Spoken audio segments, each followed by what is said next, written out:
We need your help. Okay. Aaron Whitlow. Retarded Brandon Spivey here. You can't say that word, Brandon. And this is the Markout Movie Podcast. And in today's episode, we are reviewing Galaxy Quest, 1999 film. I'm going to go ahead and change so you'll see where we're, boom, there we are. Galaxy Quest. It's hot. Yeah, we have studio lights, one studio light. I had to try to fix Brandon's pigment, or the lack thereof. Can't help that I'm white, and I know you can't.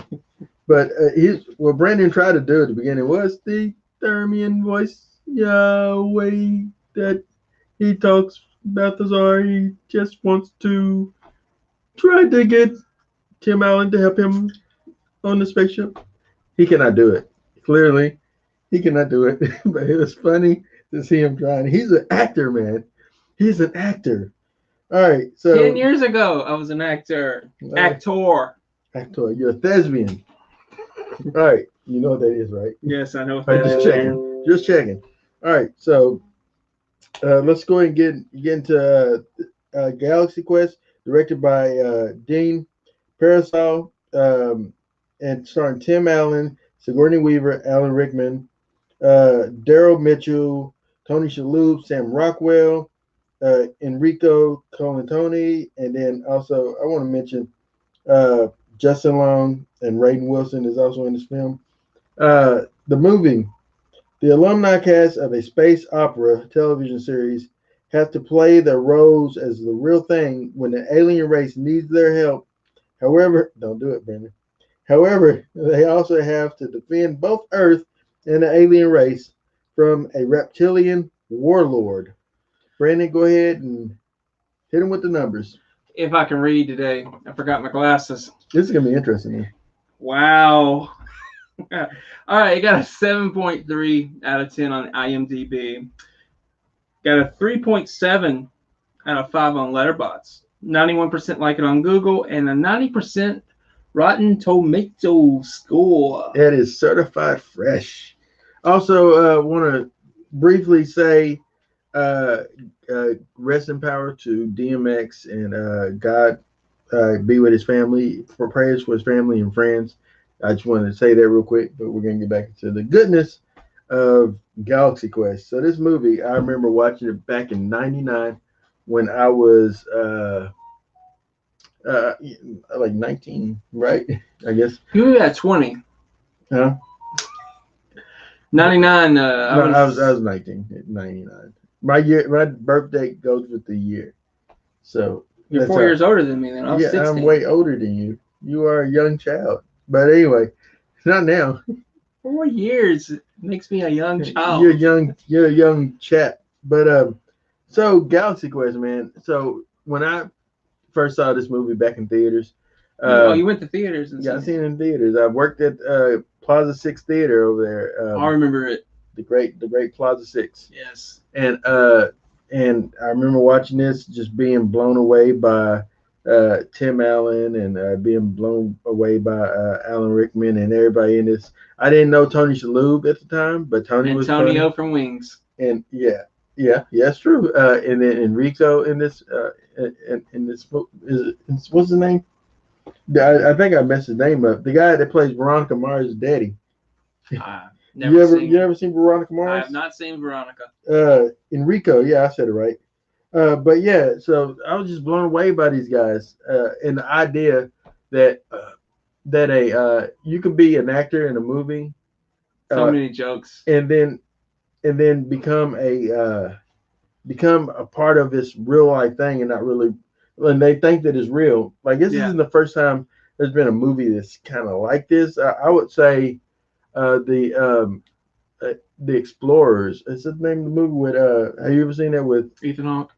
Yeah, Ethan Hawke and River Phoenix. I haven't seen it. I know another movie. Yeah, they were the alien race that they encountered was very influenced by like Three Stooges cartoons and stuff like that, and so that's how they learn how to talk and communicate. But it didn't really influence their culture. Where this movie, everything that they picked up from their historical documents, the TV shows. Historical. That's what they call them, historical documents. I know. I watched. I didn't know, Brandon. You act like you didn't. Because they were like historical documents. Oh, it was a TV show. Yeah, he said no historical documents. Yeah, so they don't know. But what's your I'm playing thoughts? alone, gang. I don't know, Brandon. You're a loose cannon. Yep, that's right. He has his Cheech Marin head rag on, like he's like that dog in All Dogs Go to Heaven. But anyway, I prefer John Rambo. I, Your wife said I look like Rambo. Which one? Bob Rambo, his uncle? Oh, I thought you meant which wife, and it's like you gonna get in trouble. No, just one. But anyway, Brandon, tell me your thoughts on Galaxy Quest. When I first you had some controversy. Yeah, your initial back in the day, '99. I wasn't a fan of these. I wasn't a fan of Star Trek, I should say. So it kind of threw me out, but I love Tim Allen. So I ended up actually enjoying the movie. But today I actually love the movie. It is the best Star Trek movie ever made. And they said it in the documentary, so I'm not the only one that feels this way. So for those that don't know, there is a documentary that the guys over at Screen Junkies came out with maybe a couple of years ago called Never Surrender, Galaxy Quest documentary, where they interview Tim Allen, Sigourney Weaver, the director, writer, everybody that was in the movie that's available. Like literally everybody. Only one that isn't available, unfortunately, is of course Alan Rickman, who passed away. Maybe a couple of years ago? Yeah. But a few years back. Yeah. So, but yeah, there was a good little thing. So these guys in this movie, they were on the TV show that happened in the '80s, sort of like the original Star Trek. Yeah, and so it's very campy. And we all have those little campy shows that we love, right? And I thought about this. What would you do if, it's an interesting concept, like to be very meta in the sense of what if, like, for instance, Buffy the Vampire Slayer, it was a show that I like. What if somebody came and got Sarah Michelle Gellar? It was like, we need your help to fight off vampires. And she's like, yeah, I played that in the show. But like that response, or anything. If somebody come up to Sylvester Stallone and say, "I liked you in, Rambo. We need you to come help us." He's like, "Yeah, I'm too old for that. I can't do slap." He can't do anything today. My goodness. Now, if you get me in the Rocky mood, and I could probably do a little bit of Rocky, but I only have tried to do Rocky. Hey, oh yeah. That's not Rocky. Okay. You making fun of Rocky. That's what that is. I had a stroke on his eye. Oh. I don't know. Anyway, I'm sorry. But anyway. He's got jokes. He's got jokes every week, apparently. Jokes on jokes on jokes. But, yeah. So that was your original thought, though? My original thought was if Star Trek was like this, I would love Star Trek. Mm-hmm.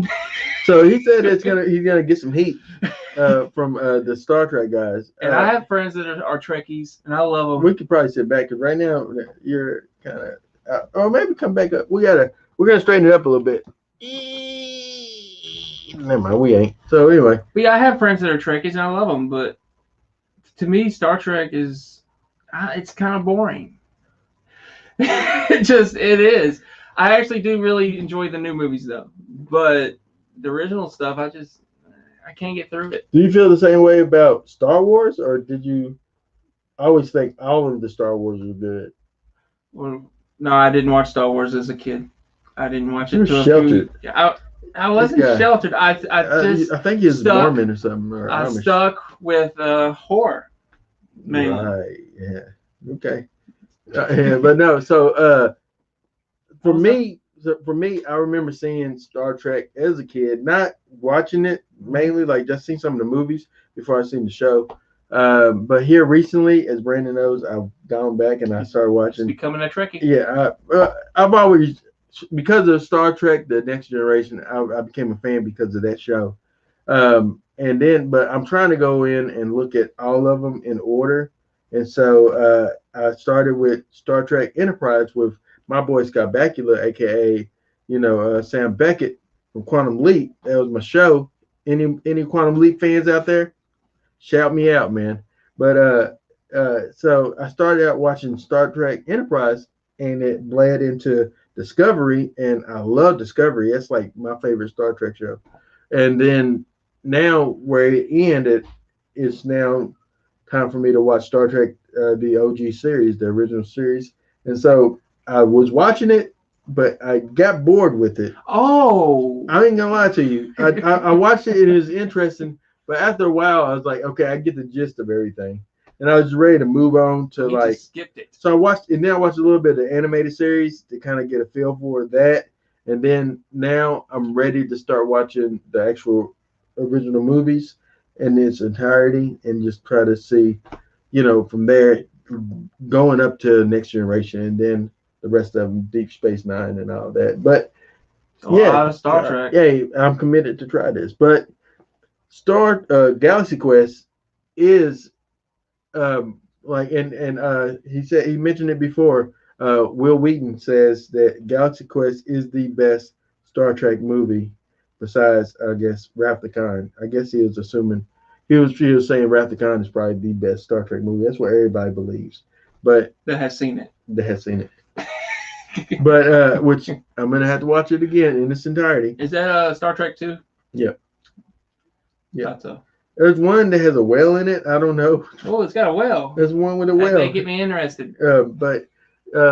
Yeah. So I decided for us to watch Galaxy Quest and to review it. He's gonna make me watch Star Trek. No, eventually you're gonna make me watch freaking Gladiator. So that's an Academy Award winning film, Aaron. Yeah. Russell Crowe won an Academy Award for that. I don't like Russell. I'm not a Russell Crowe fan. I tried, and I'm not done. I will have my vengeance in this life or you're gonna have something. the other. You can't have dialogue, obviously. But yeah. So, hey, we got a comment. We're gonna go ahead and see who made a comment. I hope you can read it. I can read it because you can't. I can't. I can't see. Crystal Bailey. Oh, I used to love that show. Me. Well, what show? I guess Star Trek. Yes. I assume Star Trek. Yeah. Or was it Quantum Leap? Because I referenced that show. It's gonna be Star Trek. Well, there you go, Kristen. Crystal. Crystal Bailey. Thank you. Yeah, that's her name. Okay, Brandon. Don't be weird about it. Anyway. I'm not being weird. I'm just saying that's her name. Yes, weird. Oh, but anyway, all right.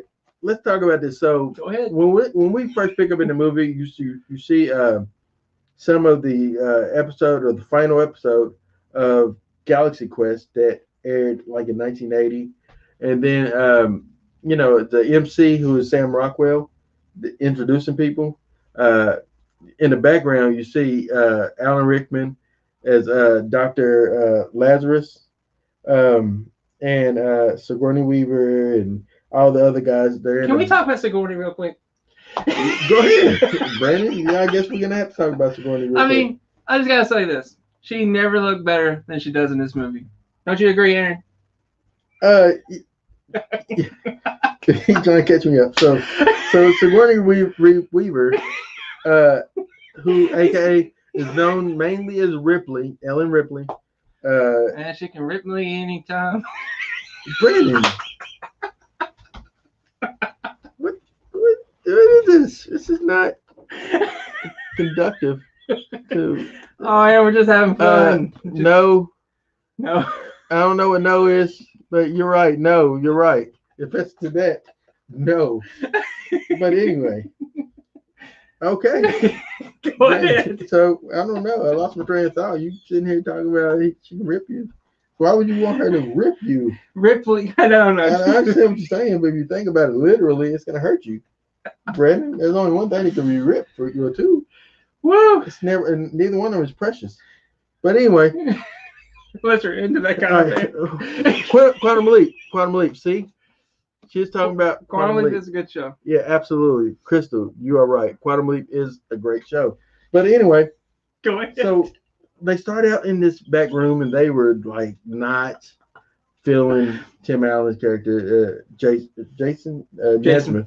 And so he came in late, but you could tell that he really loved everything that the show represented, he loved the fans, and his interaction was great. But it's only when he got like dissed by some fans that he really Yeah. took a bummer, took a downfall to it. Yeah, he wasn't self-aware of how people feel about him, how his co-stars feel about him. So when that kind of hit him, he was really Thank you, Dad. angry. He's at a rock, by the way. Appreciate it. Number one fan, appreciate it. Cody Miles, the next generation was the best, but I need to watch all the others. Thank you. Yeah. I told you I had some Trekkies on my. Yeah. You know, But go ahead and say what you're saying. I'm sorry. I just want I to get lost y'all's my comments train out of there. thought. I mean, after all this, I mean. But yeah, but What you is said that hot you in said here? he wasn't. You said that he wasn't really aware, self-aware. Yeah, he wasn't self-aware until he was in the bathroom and overheard some fans talking about, how everyone hates him and how he thinks he's still this big star and he's really not. And Yep. So I mean, yeah, that kind of hurt him a lot, and it made me feel sad for the character Jason because he was not aware of his reputation. That he's pretty much a joke, but Yeah. but honestly, he's not. He wasn't a joke to. What I'm going to do, I'm playing a movie in the background, so we can kind of reference it. But so he wasn't really a joke. He took the riffs or the ribs from these two guys Yeah. that pay money to come to a convention just to like rib on people. Like some people that do that, right? But this, No comment. but but he did that. They did that, and he took that as like as a consensus for everyone. Yeah, And, there are some people like that. Even in cons, yeah, they get off on it. They get off on like just they pay money to attack you. to heckle. Yeah, so you can't pay those any attention because majority of the fans think you're great, think you're awesome. So All right, the kid it's in this movie, by the way, that plays the young Daryl's character, Tommy. He actually went on to be in High School Musical. He's like a curly haired entertainer. They mentioned it too in the documentary. That's fake, okay? But he's looking at Sigourney's boobs. well, no. So if you watch the documentary, they mentioned that she had fake like prosthetics to kind of give her volume, not volume. I feel like Aaron's uncomfortable talking about this. Yeah, I am very much so. I'm a good R-Truth. But no, I think the reason I think she's very attractive, I think, is her hair. I've never. It's a blind wig, but yes. I don't care if it's a wig or not. I just never seen her look that great. Yep. I mean, when I think of her, I do think of Ripley, and Ripley's not attractive. So you don't think you didn't find her attractive in Ghostbusters? I did not. As Dana. No. She was great. I'm not saying she's not great, and I just. Yeah, I don't she find was. She looked for the Keymaster, man. Yeah, I didn't find her attractive in Copycat. Is that what it's called? She was the kind of the. She had Yeah. She had what's that when you are afraid to come outside? Agoraphobia. Yeah. She was agoraphobic. Yeah, I forgot about that. Avatar. Because she got attacked at the very. Yeah. We're gonna have to review that movie because that's a great Copycat. movie. Yeah, great movie. Yeah, I just didn't.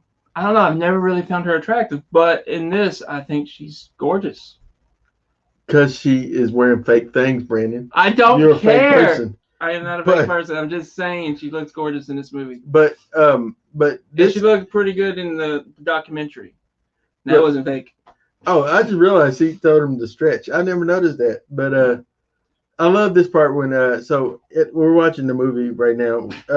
Alan Rickman is probably one of the greatest parts of this movie. Do you think? Yeah, and they were talking about how him and Tim were kind of heckling each other off camera.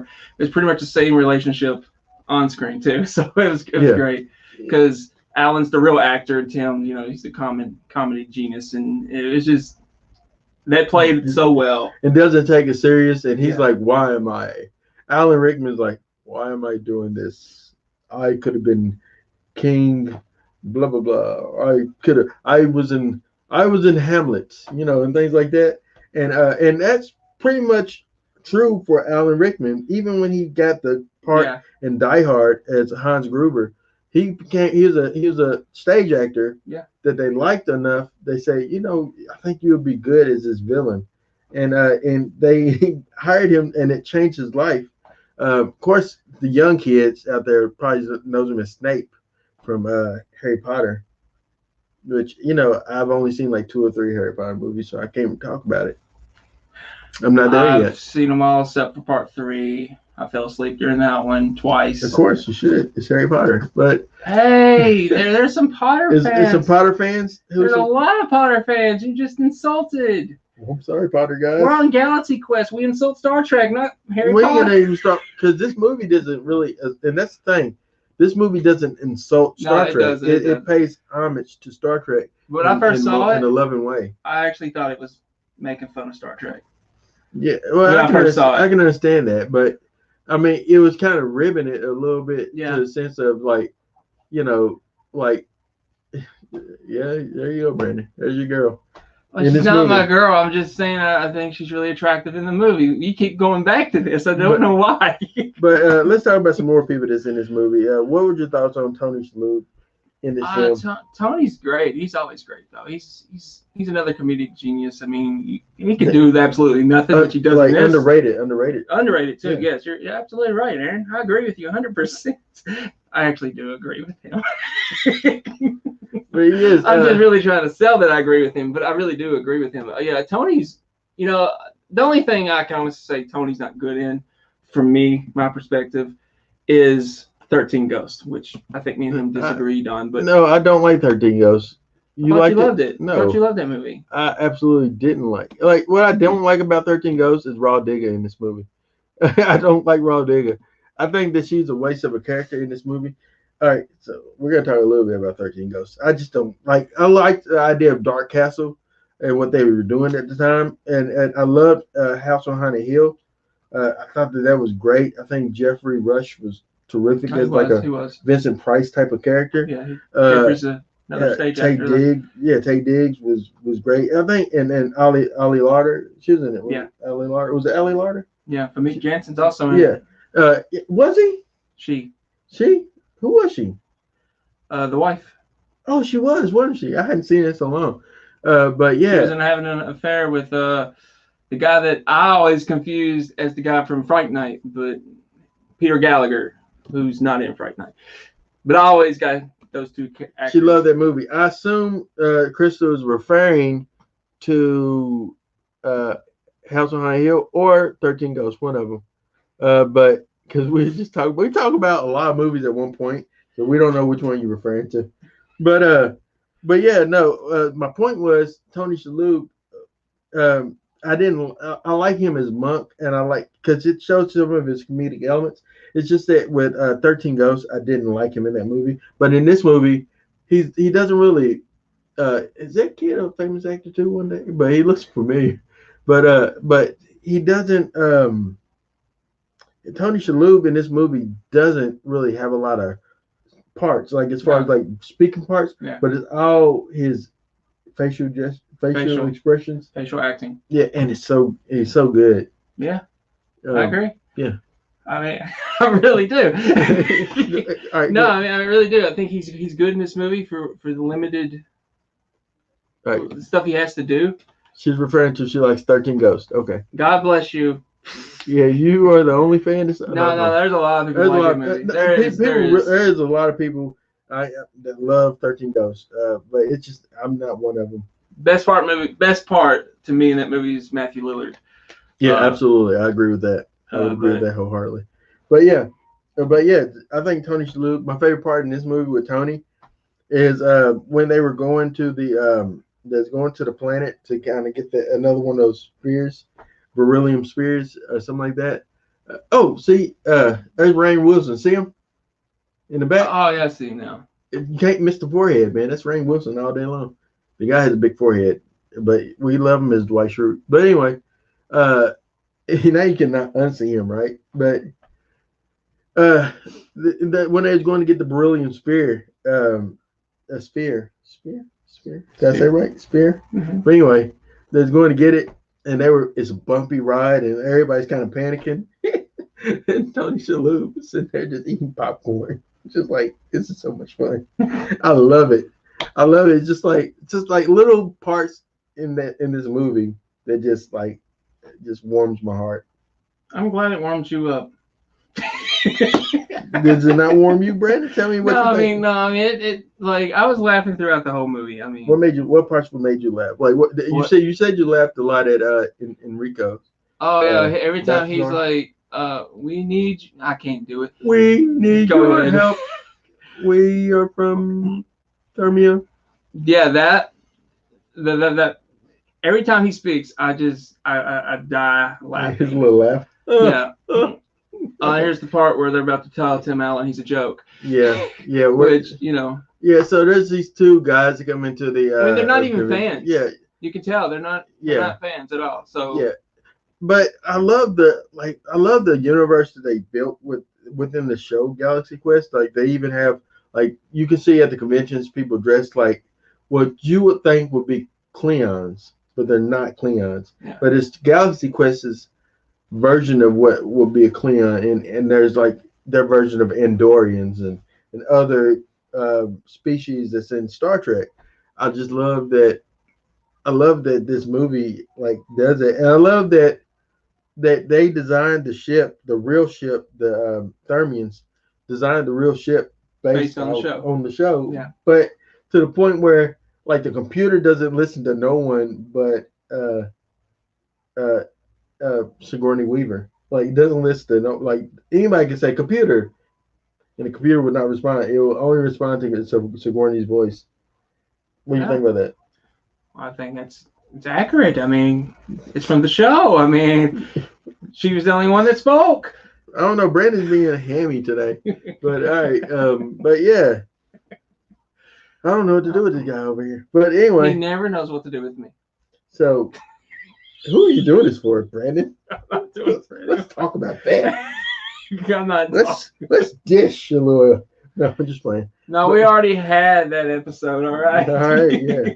But anyway, so what's some more parts that you laughed at, other than what's some other parts that kind of stood out to you? Rather, it stood out to me that when they're fighting the aliens, they're coming up with a plan.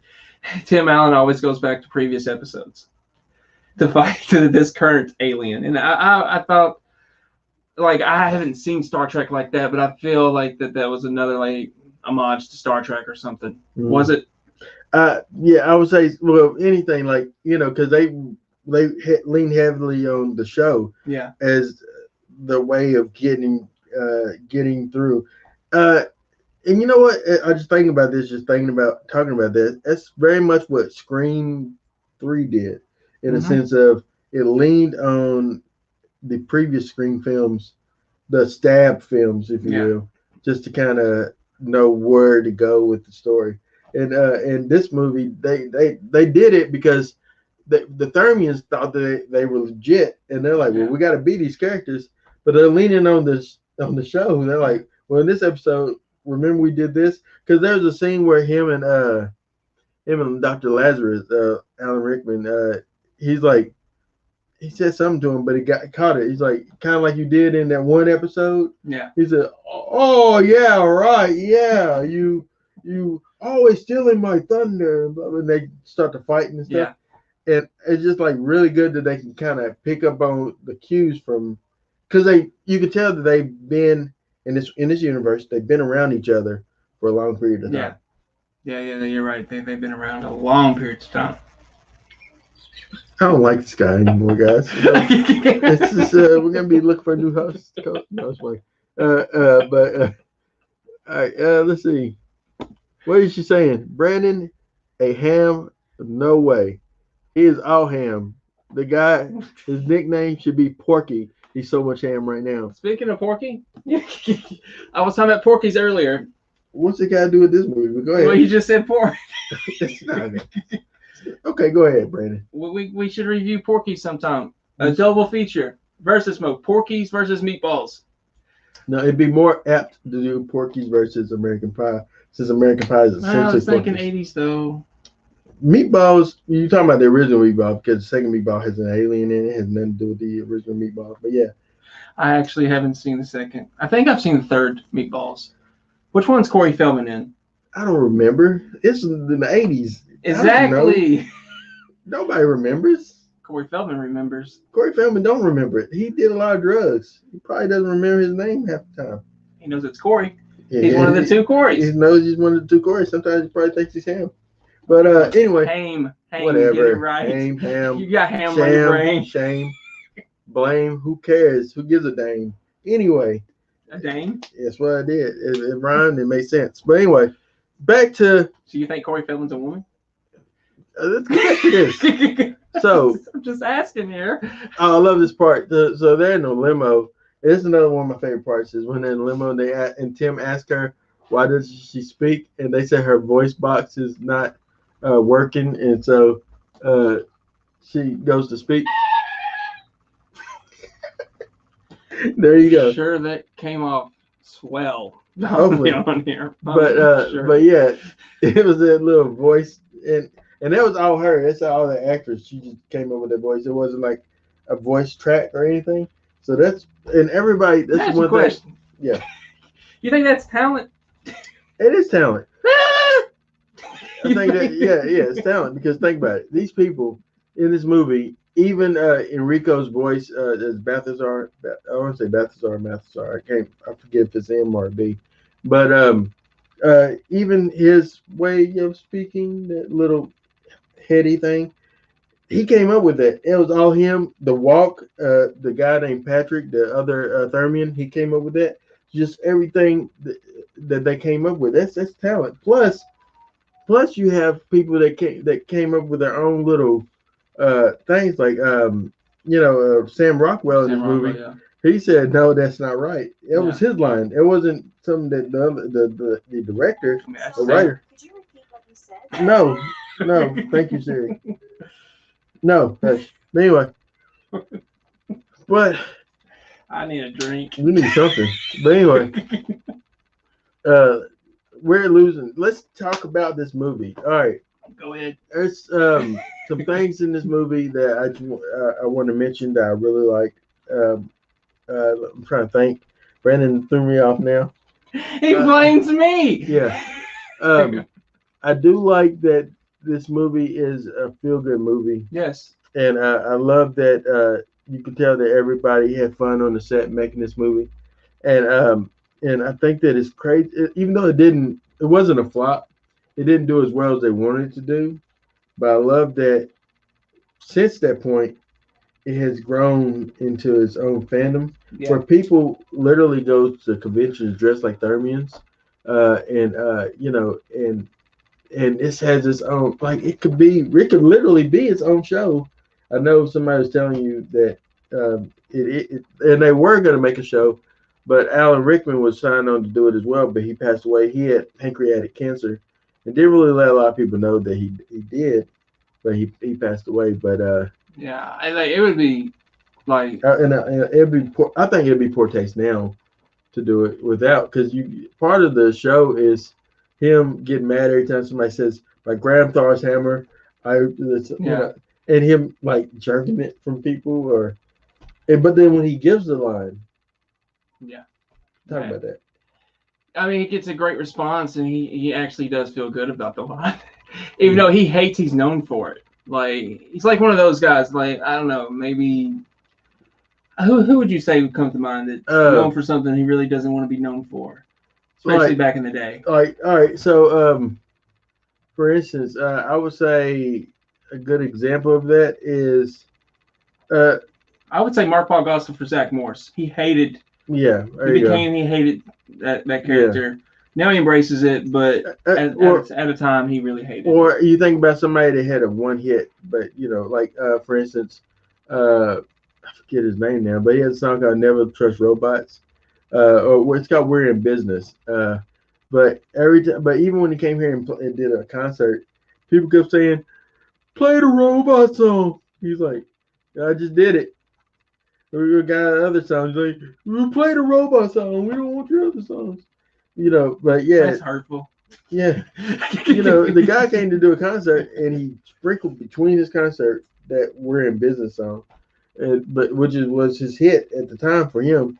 But then like he had other songs and people were like, no, we just want that one song. Well, and that's crazy because if somebody likes, for instance, uh, um, I had his name Randall Vaughn. I forget his name. The dude that plays Carl Winslow. Reginald Bell Johnson. Yeah. So he's known as Carl Winslow. Mm-hmm. No matter when you've seen him in, even in Die Hard, post. If you go back and watch Die Hard, post, Family Matters, you're thinking Carl Winslow. I remember watching that movie. I thought, oh, Carl Winslow. Yeah, and then that's the cop. That's Carl. If you watch Like Mike, you're like Carl Winslow is. I always looked at it as a prequel to Family Matters. That movie, I did. I looked Die Hard as a prequel to Family Matters. I mean, it really could have been. If his name was Carl in that movie, it could have really been. It could have been in the same universe. And he had a really bad day before he came and on. She was pregnant with Edward. Remember, he was buying Twinkies. Yeah, but Eddie, for his pregnant wife. Yeah, you call him Edward. Nobody calls him. Carl calls him Edward. Everybody else in the universe calls I know they call him Eddie, but I'm talking about Carl here. He calls him Edward. Yeah, when he's in trouble, he's Edward. But also we got off on Family Matters. Yeah, but my point was, being known for that one thing. Why did we bring that up though? Reginald. You brought that. But why? I don't know why you brought him up. You brought up being known for one thing. Oh yeah. After I said Mark Paul, you went to him. But why? What was the reason? What was the character for Alan Rickman's. There you go. He was known for that one thing, and he hated it. Like, let's walk back to where we was at. Yeah, I'm having fun. And even in this part, like they're in like a store opening. And it says by Graftar's hammer, what trade savings? He didn't want to say the stupid line. But at the end of the movie, like you said, he when his one friend who really idolized him dies or is dying, he says it for him, and that's almost like what people would do for someone that will make a wish, like to really, like, no matter. John Cena may not have wanted to.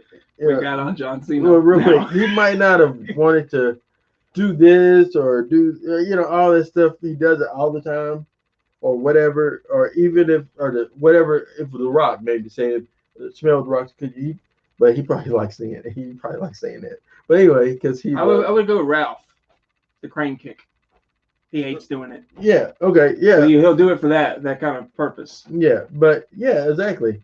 But yeah, that's a really good example, and it ties into this in the sense of he's the 80s. Yeah. And that's what he's known for. Or you think about what's the other dude that played Johnny.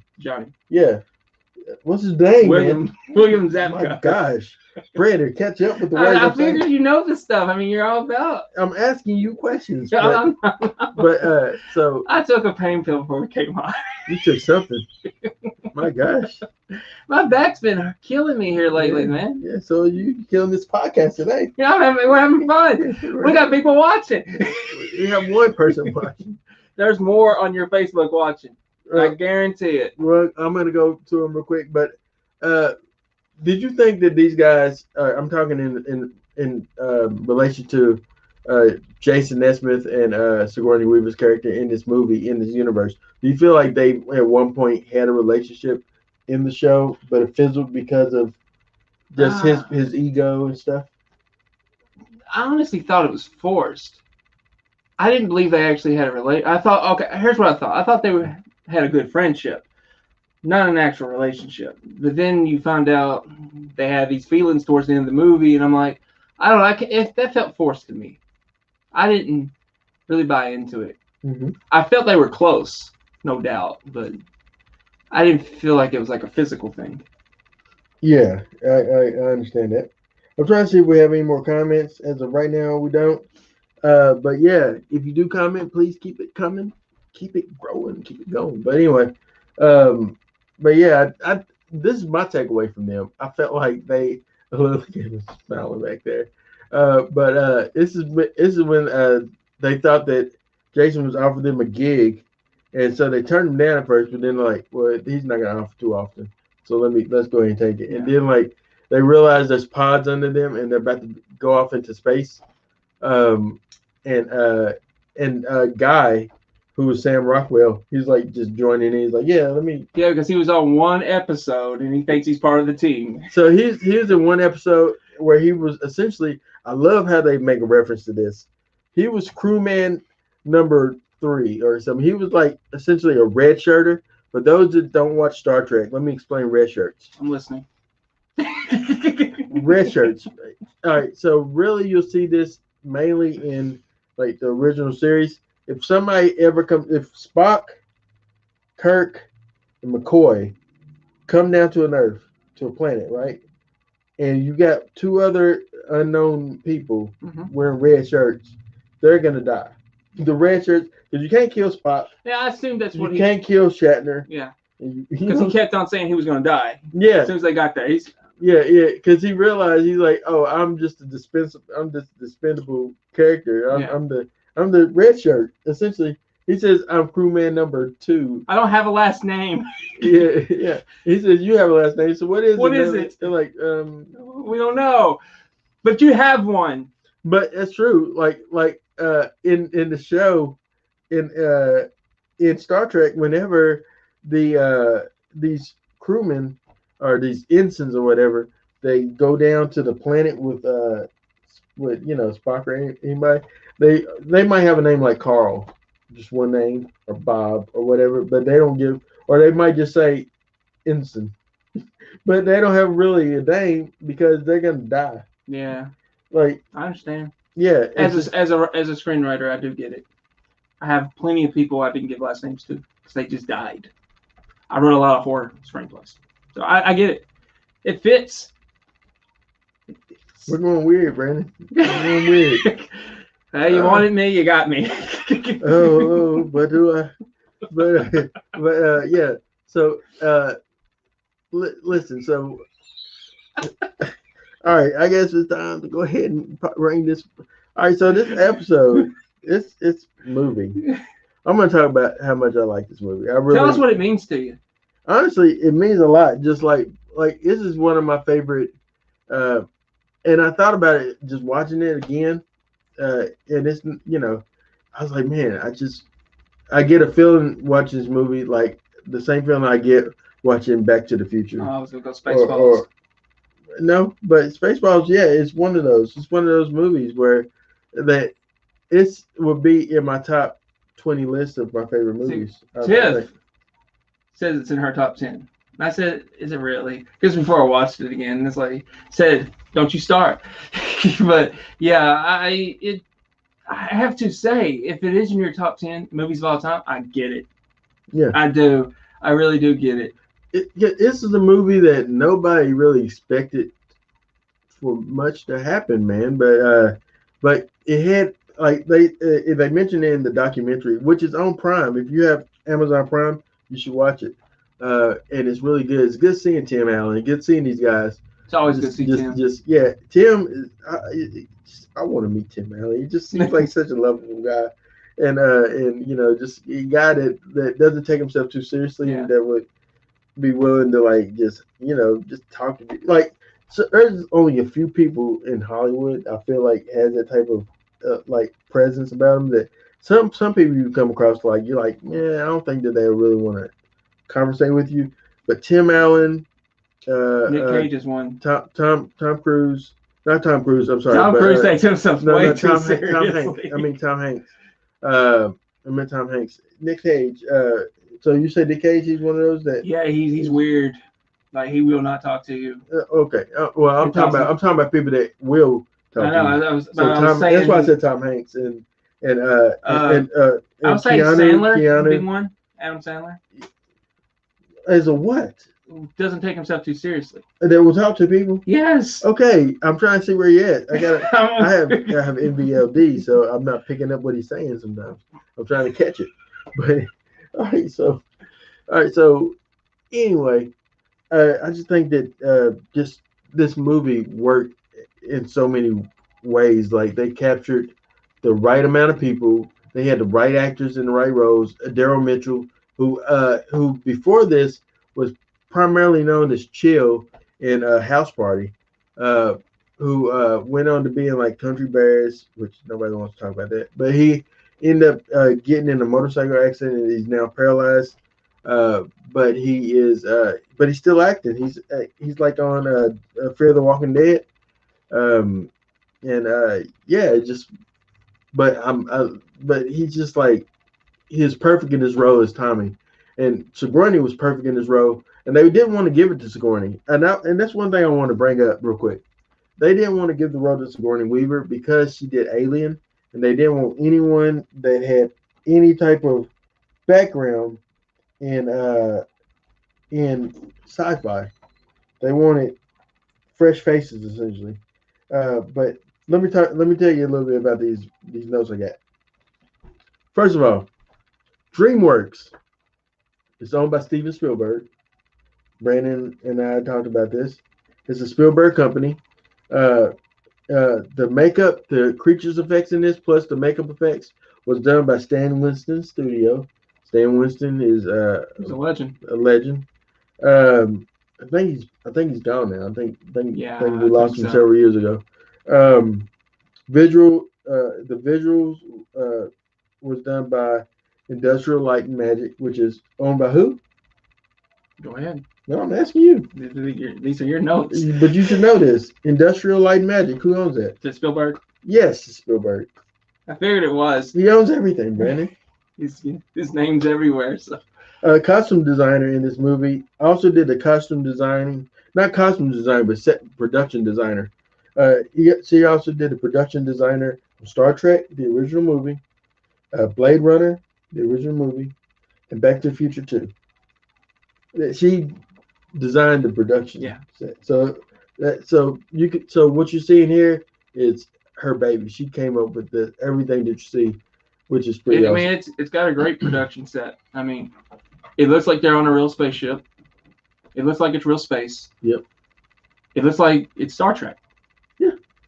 And but with more humor. But with more human. Yeah, which is funny because and they talk about this in the documentary as well. This movie was essentially created DNA of other things. Like if it wasn't for Galaxy Quest, we wouldn't have a Guardians of the Universe, a Guardians of the Galaxy. Yeah. Because that I agree. That movie, like it says, it's okay to bring humor. Yeah. Into the MCU, into like what would have been just an action film or whatever, a sci-fi film. And this movie did this for that. So it set up things like that. You wouldn't have Orville either. You wouldn't have Orville. Yeah, Now, granted, we know Spaceballs, as Brandon wanted to talk about earlier. Spaceballs, we got to give props where props is due. Mel Brooks and Spaceballs was the first movie that it was one of the first movies to parody Star Trek or Star Wars, more mainly Star Wars, but also sprinkled in other aspects like beaming up from Star Trek and also the chest burster from Alien. Yeah. So it brought in a lot of other sci-fi elements plus Planet Apes. Yeah, it's definitely Planet Apes at the end. It brought up a lot of those elements, but it was more slapstick and more comedy. It was like true comedy. Yeah, it was. Whereas this has some heart to it. Yeah, it does have heart. Yeah, so I give it. I mean, it's. I think when people say that it's the best Star Trek film, I don't think they're trying to be disrespectful to Star Trek. I may be trying to be funny when I say it, but I also mean it. Like, of all the Star Trek films I've seen, this is my favorite. Will Wheaton himself says that this is the best Star Trek film he didn't mention it, but we all know he's talking about Wrath of Khan. Yeah, I mean, we all know Wrath of Khan is probably the best Star Trek movie. I don't, because I haven't seen it. Well, we will. You will eventually watch these movies. Oh boy. Punishment. Yeah. But I want to mention this. Jason Nesmith, played by Tim Allen. Oh, I love this part, by the way, Brandon, where they are they simulated the food based on their culture, and they give Alan Rickman, Dr. Lazarus, like blood ticks. And he's like, oh my gosh, everybody else is eating like real food, but he's like, he has blood ticks. He's like, I don't want. And look, in this part right here, Sam Rockwell, he chokes. He's eating that spaghetti, and he starts choking. It's just like, but you don't notice it until you just like you've seen this movie several times, and you are free to look around and see what else is behind the scenes or what other people are doing. But anyway, Alan Rickman, not Alan Rickman, Tim Allen, who played Jason Nesmith. First, they wanted Kevin Kline. Yeah. Also, Harold Ramis was the director. He was attached to this project, but he turned. But whenever they hired Tim Allen, he's like, I don't want to do this. And so, but that don't make sense to me either with the people he's worked with. But I guess he thought he wanted a comedic actor, and Tim Allen wasn't really known as a comedic actor at the time. He wanted somebody like a Robin Williams, and that's what it mentioned. So these are the people that he went for. He went for Bruce Willis, Kevin Kline, Tim Robbins, Mel Gibson, Alec Baldwin, Steve Martin, even Bill Murray and Robin Williams were all approached to play this. Yeah, but here's the thing: to say Tim Allen wasn't a comedic actor when he was doing Home Improvement, Toy Story, The Santa Claus. I guess he didn't think that but this movie, we gotta admit that if Harold Ramis, and God rest his soul, and I love Harold Ramis, so I'm a huge fan of Harold Ramis, not only as an actor but as a director and writer. But Harold Ramis, we gotta admit that if Harold would have got this film, it would have been a totally different movie than what it was with Dave Perot. I forget his name now. I never heard of the guy until like Galaxy Quest. Yeah, it would have been a completely different movie, and I'm not saying it wouldn't have been good or nothing, but it just Dean Parasol. I'm sorry, Dean Parasol. I don't think it would have been as big fans today as it is. I don't. Yeah, and that's not just Tim Allen, man. That's the chemistry with everybody. I mean, well, Tim Allen says in the documentary, he mentions that they wanted they told him that they weren't looking at comedic actors to be in a movie, but they wanted more serious actors that can play it more comedic. And but Tim Allen says, well, that wasn't really truthful because they were looking at Robin Williams and people like that. But Robin is a different person. He's a different animal. Yeah, but he really was. But could you also see Robin Williams as in this role? No, I can't. I can't see no one but Tim Allen. No, and the thing, Bill Murray would have been better. Like Harold Ramis thought Bill Murray. I was like, I don't see it. I don't even. And I have nothing against Bill. He's fantastic artist. Bill is way too dry for me. Yeah. I like Bill. I think that his comedy is great. But he works. It depends on who he's working with. He's good. Yeah. But I just can't see him in this film. Was he the first choice? No. First choice was Kevin Kline. Kevin, I could possibly see it, but I don't think he would have been as good as Tim. I don't think this movie. I think this movie works because of who they got to play in this movie. Like, I love that part when he says this. He's telling her to cut the feed. Yeah. But she just says and now you look at it, she's like, yeah, we're dead. This is messed up. And they're trying to tell him, Jason, no, stop talking. It's so funny. Just this movie is just so funny to me. And I don't even have the volume up, and I'm laughing. I'm being entertained watching this movie. It just speaks volumes of how good this movie is. I just want to bring up that Spielberg was on set the day Tim Allen had to get emotional. Mm-hmm. And they brought it up in the documentary because we were watching before we started this. And Tim Allen was really getting emotional. And then Spielberg was talking right beside the filmmaker, saying how good he was. And he was about to reach over and say, hush. And he realized it was Spielberg. And so he just said, yeah, he's doing really good. But Tim said he needed a break because he wasn't feeling right. Mm-hmm. And they said, Alan Rickman said, I believe he just got his first taste at acting. Yeah, So that's right. I love that. I just because that's how the characters were in the movie. They took shots at each other, and it seemed like it was like that in Offset too. The production designer in this movie on the documentary at the end of the shoot, she went to Alan Rickman and said, "I loved having you in this movie. Thank you for being a part of this." And he says, "It was fun, intermittently." Like I just love it, but it's just his. It was just who he had that dry British humor. Yeah, But you could tell everybody in this movie loved being on this movie. yeah, And loved being in the set.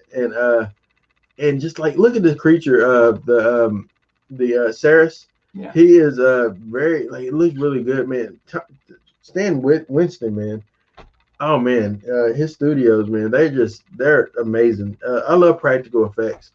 Yeah, they created some of the best monsters of all time. I mean, Didn't he also do the American Werewolf in I think so. London? I think I know he did Pumpkinhead. He did Pumpkinhead, yes. You know, he's the one that kind of gave way to people like Greg Nicotero and all those other guys that came after him. You know, some Mick Strong, you know, other guys that create monsters. Yeah, But yeah, Joe Castro, my boy.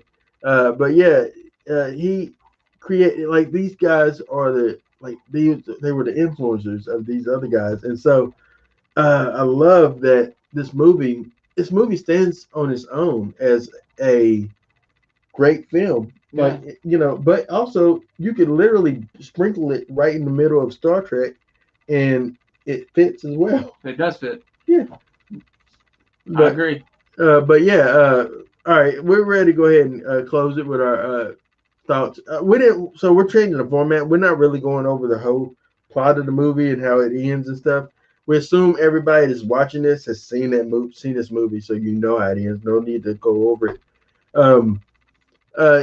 I will talk about. I love that it shows that they started the show again. Yeah. And towards the end of the movie. Yeah, towards the end, and then also Sam Rockwell got a part in it. Yes, he did. And me and Brandon was talking about this. So in this movie, obviously Tim Allen was top bill. Oh yeah. Sigourney Weaver would probably be second bill. And I would say Alan Rickman would have been third bill, and then you know so on and so forth. But the cast, it's crazy how so Justin Long is in this movie, who was a relatively unknown at that time. Oh, he was unknown. He was like fresh. I don't think he's made it was just 99, right? First movie that I seen him in was Jeepers Creepers. So yeah, that was in 2001. Yeah, maybe? The first one was in I remember. I love that movie. It was so great. I didn't even know he was a comedic actor. That was the first movie I seen him in, Jeepers Creepers. Had no idea he was a comedic actor. And you know, you see him in this. God, he's amazing in this. And he's got such a small role, and it wasn't supposed to be getting any attention whatsoever. They wanted to cut his character out completely. But he's so good, and he had so much promise, and he became. Dude was when he was on, and no one really could touch him as far as his style of comedy. And I loved him. His name's Brandon in the movie, so I love him even more. Yeah, so, and he's great in this. And I love the part in this movie where is it real? The real. Well, no. I love the part in the movie where they're like calling his name, Brandon. Where are you? Where are you? Yeah. And then they cut to like his mom telling him to take out the trash. Yeah. And he's like, Mom, you don't understand. It's an intergalactic battle going on, and she's like, put the recycling and Mom, you just don't understand. You know, I love that. It's like it reminds me of whenever like a parent tells a kid, go take out the trash, but you're like in the middle of playing a video game. Yeah. And you're online playing, and she makes you do it, and you're like, "But Mom, we're in the middle of a campaign, and you know you messed me up and blah blah." But he's literally speaking about the fate of the world. Yeah, and the fate of the universe is resting between what he can tell Jason, you know, and it's and also the documentary it mentions that he got his inspiration for the voice of this from Marty McFly. So did you hear that part? No, I didn't hear that part. But So, I can honestly see yeah, it. yeah. He says what he's doing is imitating Marty McFly and sprinkled some of Chris Farley in there when he's that nervousness and interviewing people, and then he also sprinkled in there a little bit of comic book guy on The Simpsons. He just sprinkled those elements to kind of create this voice for this character. One thing I will say before we end this is when Tim Allen goes off on him at the convention, and it's like it's just a TV show, it's not real. Then later on, he's calling him and he's like, he's explaining, I know it's just a TV show. No, it's real. I knew it. I love that because that's true fandom coming out right there, and I felt that as a fan of movies in general. Like, yes, that excitement, that excites me to see that and to feel that. That's all I'll say. That's all I was gonna say. It's like I felt that, and I was like, appreciated that. And but to kind of piggyback off of that what you just said though, it is like these are movies. Like I don't like, for instance, horror. I don't like seeing real life violence. Yeah, I'm not. I don't want to see nobody get hurt or injured. But cinematic violence, like in a movie or something, it's okay. 'Cause I know they're acting, and at the end of it, they say cut. They get up. They take the makeup off or whatever, and they're fine. Yeah. I don't like seeing nobody gets hurt. Like that's why I don't like the original what is it? The original Twilight Zone movie, because I know Vic Morrow and Vic Morrow and those two kids die making that movie. It just lingers. Yeah, I did not know that until I watched that show on Shudder. On Shudder, yeah. Yeah, I was like, whoa. Yeah. I had never seen the original Twilight Zone movie. I seen the original Twilight Zone movie and I didn't know that, and so I had no idea. I was like, oh, and that was one of my favorite stories in the original movie, and I was like, oh wow, that was really interesting. I had no idea that someone died until like later on. I'm like, he died, and he died in the movie, like horrifically. But my point is, I don't like seeing real life violence. I don't like seeing people get hurt. I don't like seeing nobody get beat up or anything. I don't like that stuff. But movies like horror movies and stuff allow you to enjoy like Jason Voorhees killing people, but knowing that he ain't really hurt nobody. Yeah, some people don't get it though. Yeah, and same with this movie for us fans. It allows us to be a part of this crew that is going in space and fighting Cirrus, without being there. And so at the end, when they're celebrating with the fans, and I love that how at the end he acknowledges Brandon. Yeah. He like looks at him and kind of like points at him. It's like, man, just to say you helped us. Yeah. You did this, and that's got to make you feel. It made me feel good, and it's a great movie for the stars showing appreciation to fans. It's got a great aspect of that. Say thank you, fans. That comes out not only in the movie itself, but the fandom after the movie, because it is like a big thing now, and I don't think anyone saw that coming. That Galaxy Quest would be a thing. Like, I mean, a real thing. A real thing. Like people go to conventions dressed like the characters. Yeah, I think that's amazing, just in itself, because usually when it's just Star Trek, but now it's Galaxy Quest. And I think if they were to do a sequel of any kind, whether a TV show or movie, I don't know how you do it without Alan, but I would love to see these guys back together. Yeah, you would. But I would. Again, I don't know how you do it without Alan. It'd be hard to do, because his dryness works. Yes, it does. It's he's complaining. He's like, it's like, oh, I love just Alan Rickman was just underrated gem of an actor. But I wanted to mention real quick. You was mentioning. You were saying something. I was going to say something that I got distracted. It happens to me often, guys. But you was mentioning the how real, how it became its own thing, and I was trying to think of what I was going to say to that. At the movie, in the documentary, is what I was going to say. So at the documentary, they asked, the dude that played Data in Star Trek. Star Trek. Okay. You said Data. I went straight to Goonies. Star Trek. They interview. He also, you probably know him more You know what I'm talking about? Is Data in Star Trek Next Generation? No. You know him. No. You know he played the scientist in Independence Day.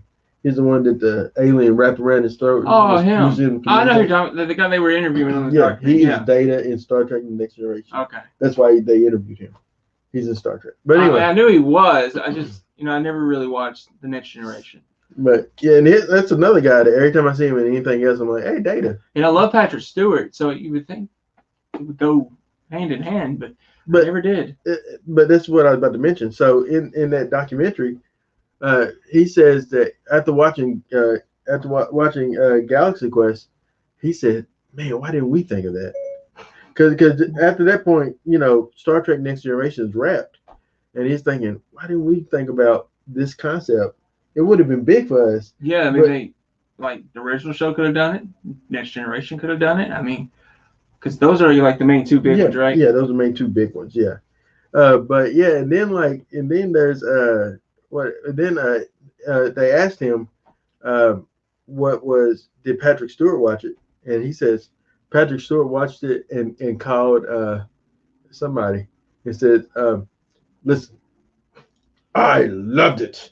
It was a great movie. You got a great film, and he just was so vigorous about it.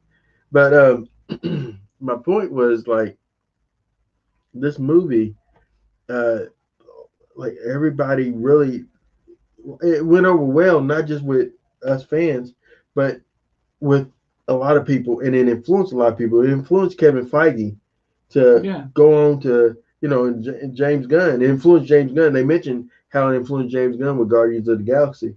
Like you could see Guardians Galaxy Quest in Guardians of the Galaxy. I think that's why I like Guardians of the Galaxy more than any of the other MCU movies, other than Thor Ragnarok. I really love that. But Guardians is my favorite one because I love the campiness of it, and it reminds me a lot of this. But I see it. I definitely see a lot of Galaxy Quest and Guardians of the Galaxy, and it's a good thing. I mean, you gotta have something that inspires you. Yeah. I mean, and I want to mention this too. The point also is this, that those guys are fans. So this movie does fan service. We in this movie, that's my dog at the door. We in this movie, we get someone getting beamed up. We get phasers. We get things that we wanted to see. The miners, right? They're on the scene with the miners, and they're on that planet to try to get another spear. But we want to see that, and so me and you talked about this before. That's why we're okay watching movies where they do something just for the fans. Yeah, we're okay. I'm okay with it. I'm okay. Because at the end of the day, it's about the fans. I'm okay with watching Doctor Sleep and seeing the Overlook Hotel and hearing that Kubrick theme. Yeah, and I'm like, yes. Yeah, that actually was my favorite part of the movie. Yeah, it just made me I just really was like, yes. And I'm okay with watching. I watched the trailer for Space Jams too. And have you seen it yet? Oh, I've seen it. And I geeked out when I'm looking and seeing around, and I'm like, oh, there's Scooby Doo. Oh, there's Flintstones. There's the Mother Fratelli from Goonies. She's in there. There's Pennywise is in there. There's so many people in that movie. My issue with that is it feels like they're trying to be Ready Player One. They're trying to be Ready Player One. They try to be Wreck-It Ralph. They're trying to be those. But I'm not a big LeBron fan. I'm not either. I'm going to throw that out there. I know my cousin was watching Derek, Devin, Devon. I love you. I'm just not a LeBron fan. Kobe was the guy. But anyway. I was more of an Iverson fan, but yeah. I can see that. He's good. No, I'm not hating on you. Allen Iverson. I don't know. We done got off on something. Allen Iverson was one of the best point guards to ever play the game. Yeah, I won't disagree. He's a point guard. Yeah, he was. He was a point guard that played like a shooting guard. Yeah, because that's what made me think. I'm like, was he a shooting guard? But no, he's a point. His crossover. Yeah. Best crossover in the business. Got Michael. He tripped him up a little. Made him go, oh, my career's gone that way. But anyway, let's go ahead and give them our marks. All right, I think we'll be in agreement. 5 markouts. 5 markouts. 5 markouts for this movie. I loved it. What's not to love about this movie, man? The like even like I said, and watching it with the volume completely muted, it's just it's look. He still has his bag. I never noticed how he has his bag of food with him the whole time. You know, just like Tony Shalhoub. Did he just drop it right then? But man, just this movie is just one of those movies that put a smile on your face. Tim Allen is perfect in this role. Everybody works. Everybody works well together. It was perfect casting all the way around, and I honestly have to say it. It's a perfect film. It is a perfect film. There's a quote from, and I took a screenshot of it, and I want to share it real quick. I did it in preparations for this movie that we was going to review, and it says this. All right, let me just look at it this way. All right, so it says this. In 2007, Pulitzer Prize winner David Mamet wrote a book on Hollywood. In it, he listed only 4 perfect films. Here's the perfect films: The Godfather. Can't argue with that. No, I can't. It's a perfect film. Everybody works in it is great. A Place in the Sun. I've never seen it, so I can't really say. I haven't either. Dodsworth. I've never heard of it. Until I guess I suck as a film critic, right? I've never seen these type of movies. But the last movie that he says the 4th perfect film, Galaxy Quest. Galaxy Quest, and it is. It is. You can't think of one thing in this movie that doesn't work. You can't think of one thing in this movie that doesn't work. No, honestly, you can't. It's it's a feel good movie. It's an emotional movie at the end. It's this team comes together. They don't like working with each other. Well, they don't like working with Tim Allen. I don't understand why he said there's 4 perfect movies. I could think of several perfect movies, but maybe in his he's probably a big film critic though. Yeah, he probably like. You got it. I never heard of David Mamet. I've never heard of you. I mean, I think Back to the Future is a perfect movie. I think Back to the Future is. I think Goonies is a perfect movie. Yeah. The first Terminator. Well, maybe even both. I think they're perfect for what they are. I think that. Spielberg. Yeah. I can name several that I think is perfect. Jaws. Yeah. E.T. Jurassic Park. Jurassic Park is a perfect movie. Yeah. But yeah, David Mamet, I don't know you, but thank you for including Galaxy Quest. Yeah. Oh, I keep wanting to say Guardians of the Galaxy. Listen, I'm a huge fan of that movie, and I can't wait for the third one to come out. Yeah. And I'm not going to get in there because that's like a totally different conversation. But Aaron Whitlow, Brandon Spivey. Thank you for marking out with us. Brandon, you got any idea what we're doing next week? I do have an idea. Go ahead, tell these folks what we're doing. Godzilla versus Kong. Yeah. You finally you I haven't went and seen it yet, but I'm going tomorrow. He's gonna I got my Godzilla versus Kong hoodie. I don't care how hot it is, I'm wearing it. He's going to theaters to see it. So. Yes, I am. I don't have HBO Max. Right. Well, so sorry, buddy. I do. But I prefer a theatrical experience. Well, our theater here in town, for those that want to know, we're opening up May. Do you know? Nah. I thought I told you that. May 14th? May 14th is what you told me, May but 14th. I got a notification from Regal that it was going to be later this month in April. So. Okay. Well, I'll find out, and if I can put it on our Facebook page, hey, watch us. Tune in, like, subscribe, share, comment, YouTube, Facebook. I'm on Twitter, Instagram, somewhere. I'm Aaron Knows Movies on Instagram. So, but yeah, look, thank you for marking out with us. Thank you. Yeah, we're it's literally as much as the fans make up Galaxy Quest. I keep wanting to say Guardians of the Galaxy. I guess you got to include your shirt here. Oh yeah, you gotta say the quote. Never give up, never surrender. So let me tell you, this shirt came from Geek Fuel. Geek Fuel. If you want to sponsor this video, I will then sign back up for your box. But He's always looking for an angle. yeah, but this is from Geek Fuel. We thank you. I thank you. I pay for it, so I thank me for this shirt. But you appreciate them sending it to you. I appreciate them sending me this.